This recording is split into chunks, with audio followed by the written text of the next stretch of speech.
భర్త వెళ్ళాడు ఇంతవరకు రాలేదు. అక్కడ ఏం జరిగిందో ఏంటో, ఏం చెప్పాడో ఏంటో అని చెప్పి భార్య కూడా వెళ్ళింది. భార్య కూడా వెళ్ళి పేతురు గారిని మా ఆయన వచ్చాడా అని అడగబోతుంటేనే మీరు భూమిని ఎంతకు అమ్మారు అని అడిగాడు. ఆయన మీకు చెప్పలేదా అమ్మేమని? ఆమె కూడా అబద్ధం ఆడటానికి ప్రయత్నించింది.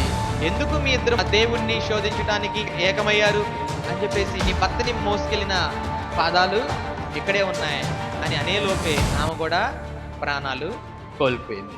చూసారా, ధనము అపవాది, ఏంటిది డబ్బు సాతాన్ అన్నమాట.